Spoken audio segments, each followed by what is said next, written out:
rubber band rap. And when it pop.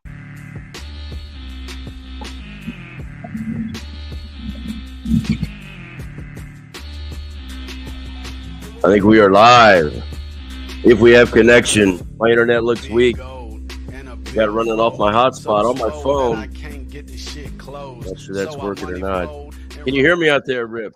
Oh, I can hear you loud and clear, baby. Got the microphone here. Brought my little podcasting station to the King's house today. I got no voice.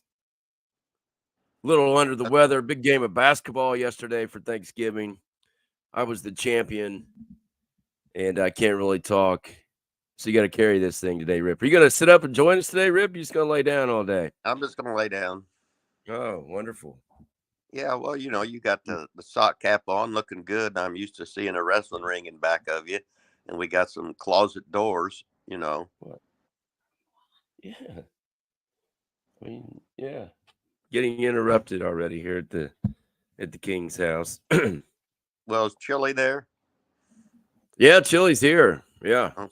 6'12", you know. The King's there. It don't King's get any here. better Everybody's here. Oh. Medium 5 in green says Rip looks like a Valley Girl cheerleader in this photo. I don't know what photo he's talking about. Well, I don't know either, so I probably do anyway. So what the hell, right? EBS in the house. Good evening. So it's evening there. He's in somewhere, not here. Pakistan. Medium house. He's in green, baby. Member for 13 months. How about that? Well, that's 13 probably months member. That's the greatest record of all time, I'm thinking. Definitely carrying the show. All I can think of is the Army of Two. That's it. He's probably been a member of our show longer than he was a member of the Army of Two. Yeah, but he spun good. He's the original spinner. I'm sure that's where the Outrunners got it from, was the Army of Two. Yeah, that's where Turbo and Floyd's nicked his gimmick of the spin, so somebody's got to do it. Medium 5 said he's a member for 10 months, he said. Well, that's why he's medium and 5, you know. I think Chris Toys ever made said enjoyed Rip's campaign photo. I don't even know what's his photo people are talking about. Is there a photo I'm not aware of? Don't have a clue what we're talking about. A campaign. Rip Rogers, 2024, make pro wrestling great again. I don't know. Sounds like something the Trump Meister would say, you know. Maybe the Rip Meister will say it too, and we'll get it all taken care of. We'll eliminate all skinny fat wrestlers, guys that think they're over, guys that have to script their fucking matches, guys that have to do the same thing everybody else does. We got to eliminate the dive until it's going to mean something, and it's only going to be one allowed in a show, and that's it. And if the referees start pantomiming so much, even though the boss Tony Khan tells them to do it because it's cool, he thinks, we should just eliminate all of them. That's all there is to it.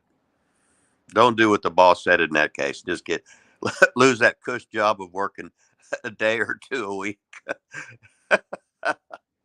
God, what a rib. Buckshot Kid in the house. EBS is from Israel. That's right. I knew that. I just couldn't think. I'm hungover today. Yesterday started rum and coke season, so I drank a whole bottle of rum yesterday starting at noon.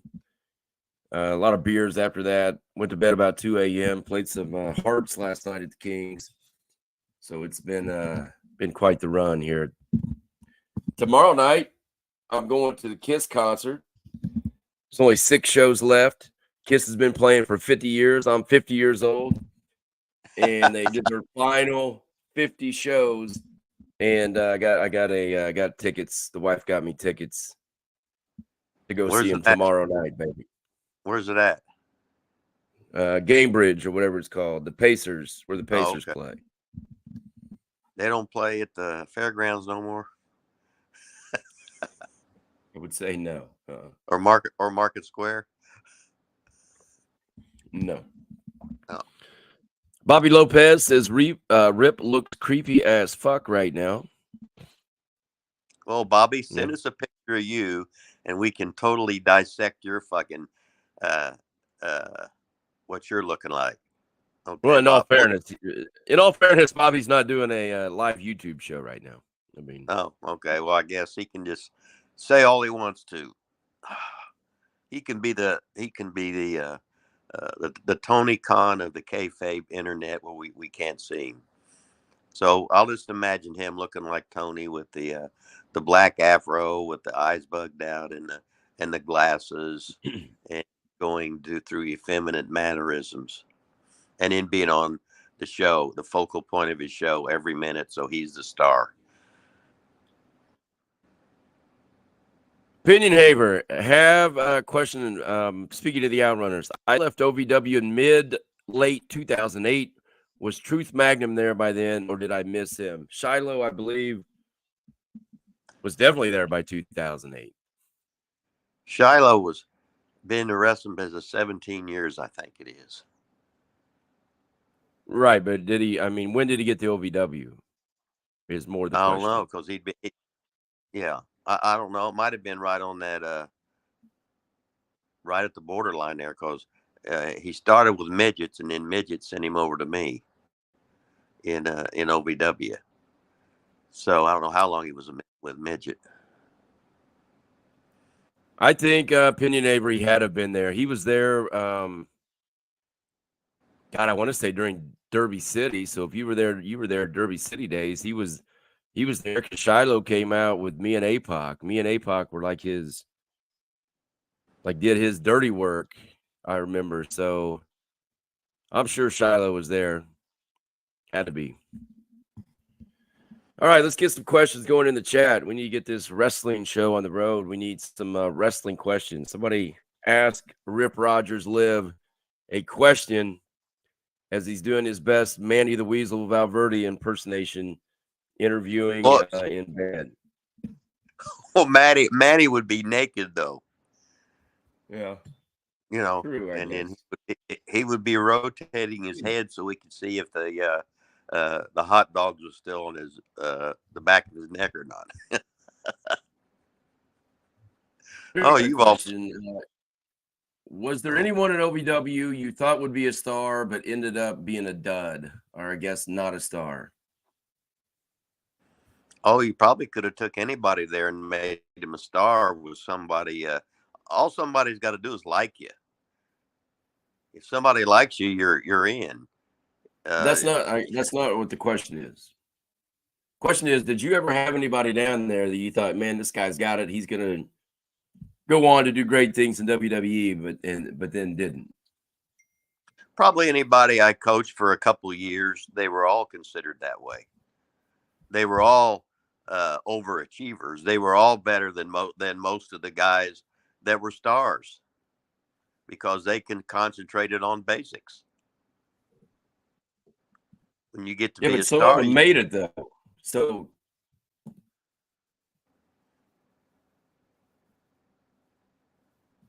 I mean, I don't know. I guess I'll answer maybe the question or try to answer the question. Who I thought that I saw. I thought Ron Waterman, I thought would have made it on WWE TV for sure. That was down at OVW. He was a big dude, one of the first guys down there. Had some legit background in fighting or whatever. Kind of looked like a Scott Steiner at the time. I thought maybe he would make it. I thought, the dude, Ricky Ortiz, who got down to OVW, and everybody just loved the dude, including the man laying in bed right now, Rip Rogers, thought he was over like Romer. But then they pushed him up real quick. Too quick. And then he just fizzled out on TV. Like he wasn't the same as when he was in OVW. And he was green. I mean, he was very, very green. But he looked like $1 million, had charisma. Right. What was his name? Oh, Atlas Debone. Yeah, Atlas Debone, right. The guys have had so many names, I forget. I can't put the faces with the names and names with the faces. And you guys don't realize it, but when you were out there and hitting the class hard with all different guys with different styles, with different touches and everything. You guys were so good. And then once you got out of that our little bubble, some of the cracks were sort of like exposed because you guys covered for each other so well. You're all used to working with each other. And then when you would get out to go to somebody else's show, you it was you just sort of didn't know what to do because you do something what was normal in our world, and then all of a sudden these other guys, they didn't even know what you was talking about. So like a lot of guys that went there's only very few that I didn't think had a chance to make it. But the ones that I didn't think, I've been in the wrestling business long enough that if somebody in power, an owner or whatever, sees somebody and it's his choice, it's his decision. That's like you say in WWE. If it's Vince McMahon's idea to do this, he's going to make sure it's going to succeed. He's going to shove it down everybody's throat for 5 years of you being on TV, no matter what it is. He's going to shove it down there because it's his idea. So the best thing you can do is let the boss have his idea, and you teach what the boss, how he wants it done. But wrestling's not real. Some guys are better than others, but it really has nothing to do with being a star or not. Yeah, and it's hard for, excuse me, it's hard for me to really say anybody that's been on WWE TV is, a quote unquote dud, but I'm just saying, right. From what I think people perceived him to be in this particular case, Atlas Debone, he probably didn't go as far as what people thought. And I don't know whatever really happened to him at the end. I mean, I don't know if they just released him. I remember they tried some like the terrible towel idea, almost like the Pittsburgh Steeler yellow towel. He was doing something, waving the towel. I think the towel was his big gimmick. And then I don't know. He never really did much, and then was gone. So not quite sure. Well, he was like a rocket ship.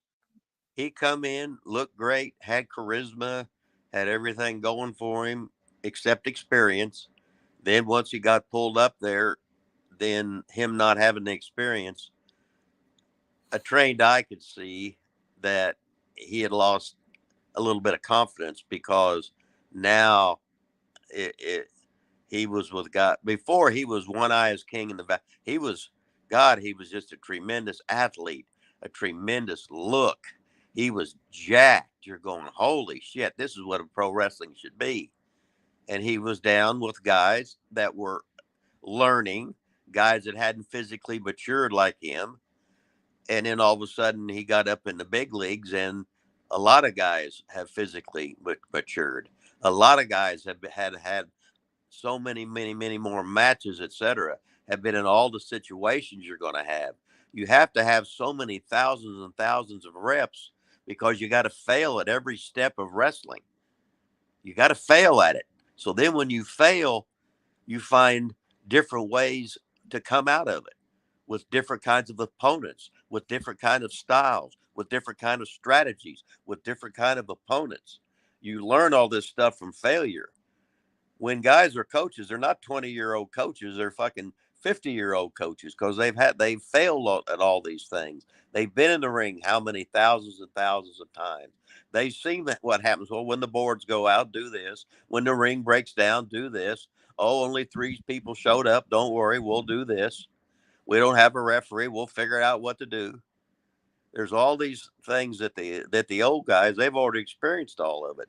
So they're just pulling back memory lane and say, well, what did we do 47 years ago when the ring truck broke down and stuff like that. So, but no, Ricky Ortiz, he was great.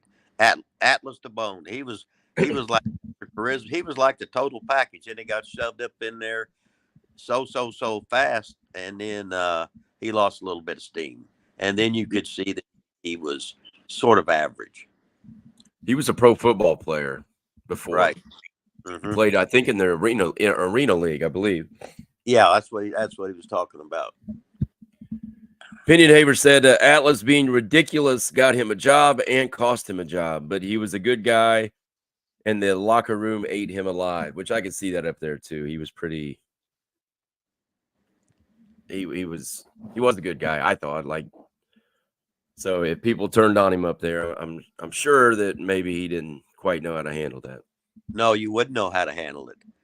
That's why you got to have the upbringing of going through how many thousands and thousands of matches in all the different territories where you learn different styles. When you see guys were assholes, you see them pick on everybody else. You when to learn when to open your mouth.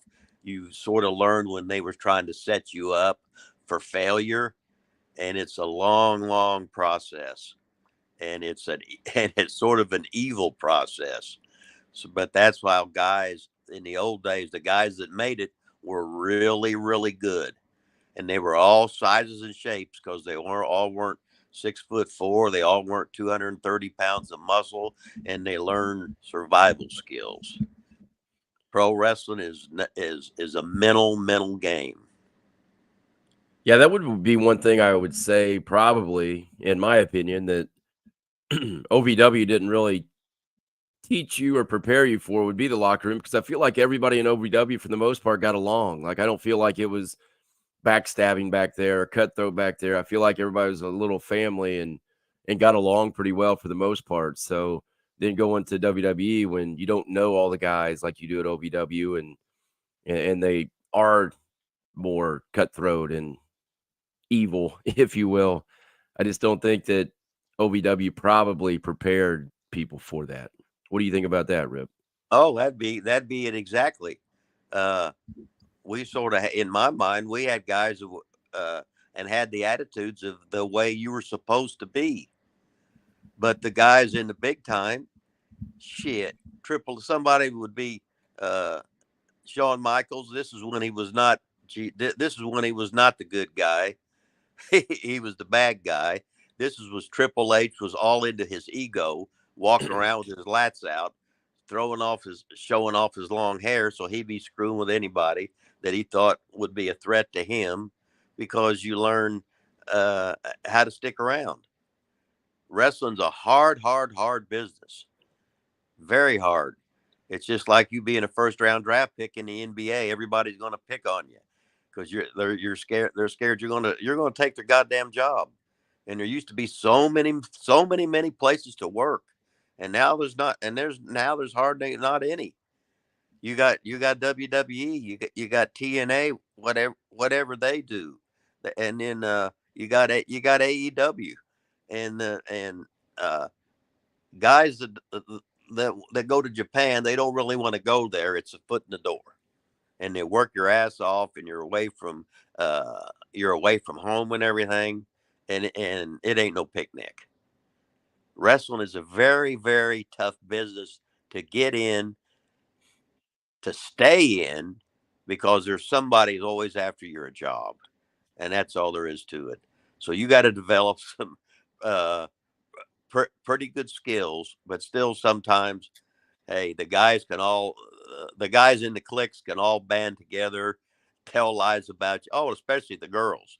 Oh, the girls. If you're talented and good looking, all the girls will band together and get rid of you because you're better than them.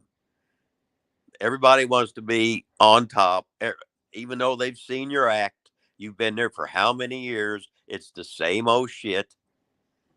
And anybody that come in to take their job, they're all going to band together to make sure if you're a star that you're going to stay a star. It's an evil business, but I love it, and that's all we can go with. And I can't duplicate the stuff you're going through uh, in a minor league thing of just training, because Yeah. uh, you, I can tell you what's going to happen to you, and you'll never believe it. Oh, he's lying. He's full of shit. He's just fucking with me. Then you get up there and remember Marcus Anthony? Yeah. Yeah, he was jacked. tremendous athlete. He could do a whole lot of stuff. And I warned him. And he remember when he got fired, whatever it was, he come back. I said, "What happened?" He goes, "Exactly as you said." I said, "Well, I knew they was going to pick on you even more because of your tremendous physique." And that's the business you're dealing with. So it ain't all peaches and cream there. And a lot of it is, if you, a lot of guys will say, "Why? If I just sit here, do as I'm told, don't ever talk or whatever, maybe I can just sneak. Maybe I can have a 20-year run here and just sort of hide in the back and not make any trouble. If they give me a raise, fine. If they don't, fine. I'm still here." So you just don't know what avenue you're going for. This is the world's greatest, worst motherfucking business. Bargain Hunter in the house. Bargain Hunter wants a Dale TNT Man story, or how you got to know him, or how you got in with him, or anything about Dale TNT Man. Shit, I worked some tours for Dale TNT Man. I drove the ring truck going out to Arizona. I remember we worked North and South Dakota. We'd work Nebraska on the way out, but he'd have a front guy setting up towns for him. So I'd work some tours for him, and since Dale didn't have any like real big TV stars and stuff, he'd go to places where they didn't have wrestling, and we draw 700-800 people usually on the shows by just having the freaks. We'd have 2 girls, 2 midgets, usually a real big guy like me and Todd Morton and Dale Man. And he'd go out there and do all the shortcuts of the from the megaphone to the driving around town with the loudspeaker talking about wrestling, and having the posters that have the midgets walking downtown, walking into Walmart and everything. Dale TNT Man worked a lot of shows for him. He used to run Bowling Green every Friday. Then I go we worked Atlanta Monday and Tuesdays or something like that years ago. But we'd always work Bowling Green on the way down, and then drive on down to Atlanta and work for WCW. But Dale had been in the business a long time. I remember when I was like 17, 18 years old, I'd go to matches, and they were Dick the Bruiser's fair shows. And I'd think, oh, they're going to have Bruisers guys on here. They'd have 1 or 2 Bruisers guys, but Dale Man bought the shows, and he paid them little guys more money. And I get let's see, one was in Bedford, I remember. I can't remember where the other one was at, but they were shows 2 nights in a row, and they had different guys' pictures on the papers or on the posters. But a lot of times everything was subject to change. So it was the same goddamn matches 2 nights in a row, and I was so pissed off. Okay, so besides working for him, like where was he from? Where did he live? How did he get in the business? Any of that you know? Well, you just threw 3 questions at me, and I'm trying to think of that small town. He had a wrestling school. I'm trying to think of the town where it was in southern Kentucky. Yeah, I always thought he was a Kentucky guy. Yeah. He was a Kentucky guy. Hell, he was like he was a county sheriff somewhere. He ended up shooting and killing somebody. I said, "Damn, Dale." Well, he was a big old strapping 6'4" stud. He went through a lot of wives, a lot, and he was a hard worker, and he did that stuff for years. But Dale TNT Man pulled a lot of. I remember I was up in Nicholasville, Kentucky, where Danny Fargo was from. He used to work for ICW, and I think he started out for Dale TNT Man when he was he was maybe 16, 17 or something like that. Or it could have been stuff you hear in wrestling. The legends passed down. It always changes. So Bargain Hunter said he was from Russell Springs, Kentucky. that's it. Russell Springs, Kentucky. Dale TNT Man. That's right. It's way down. I'm pretty sure I saw Dale Man get serviced by a girl out in the parking lot at the Seymour High School. Well, that'd probably been the first year he was running because I used his ring, right? And I think a little road warrior was there. Yeah. Oh, I remember I was driving the van out, and so I had one of the girls was up there, sort of servicing me as I was driving. So there was a little road warrior with his with his head watching me, and he's going, oh, I can't believe it. One of the greatest Well, stars in many, many months, the little road warrior. As Buckshot Danny, Kid wants to know the difference between old rope and cable rope. okay, I don't like old rope. I like the cable rope. Uh, Robert has walked in, buck ass naked, nuts fucking past his knees. Uh, It don't get any better than this. What was we talking about? the difference of ropes. What's the difference? Oh, Whether you like one or not, what is the real? Is one of them just okay. rope? Yeah, the old time rings had real thick ropes, and you didn't really want to hit the ropes hard because they would not unravel, but they would get real loose during the matches real fast. So like the top would might be real loose and you go down real lower and everything. So Mhm. the cables would stay tighter pretty much the whole match. But a lot of times you'd see the guy that set up the ring, like during intermission, he'd come out and tighten them up. So some people be Uh-oh, just lost you or something. You're right. I can't hear you. Just lost you or something. Can't hear you, Rip. I can't hear you. I don't have any sound on you, Rip. You got to try something with your phone. I don't know. Do you have a message come through or you keep talking, but nobody can hear you?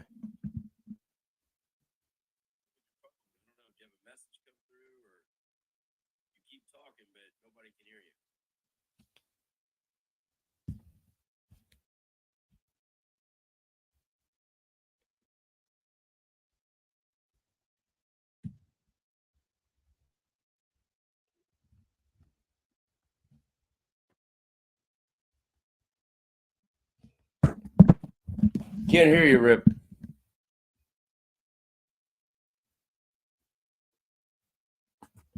Can you guys out there in TV land hear me? Put in the comments if you can hear me and not Rip. I can't hear anything Rip's saying. Can you guys out there in TV land hear me? Put in the comments if you can hear me and not Rip. I can't hear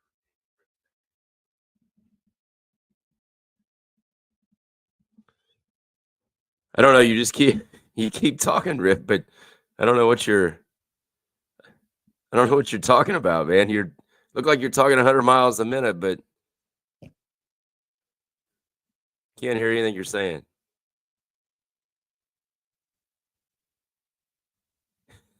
All right. Well, looks like this might be the shortest Ask Rip Rogers Live show we've ever done.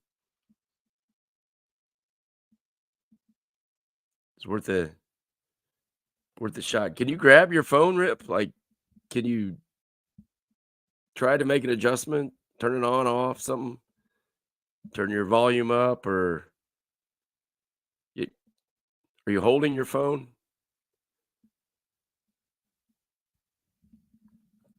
All right. Well, I hope everybody has a great Thanksgiving. Can't hear the hustler. It's kind of tough to do Ask Rip Rogers Live with no Rip Rogers. So, I guess that's it. We're going to get out of here. Have a good weekend. I'll be at the Kiss concert tomorrow night. I heard they're sick, so we'll see. They're ending their tour December 1st, 2nd, Madison Square Gardens. For any of you Kiss fans out there, thanks for coming on. Thanks for trying. I'd say we're out of here.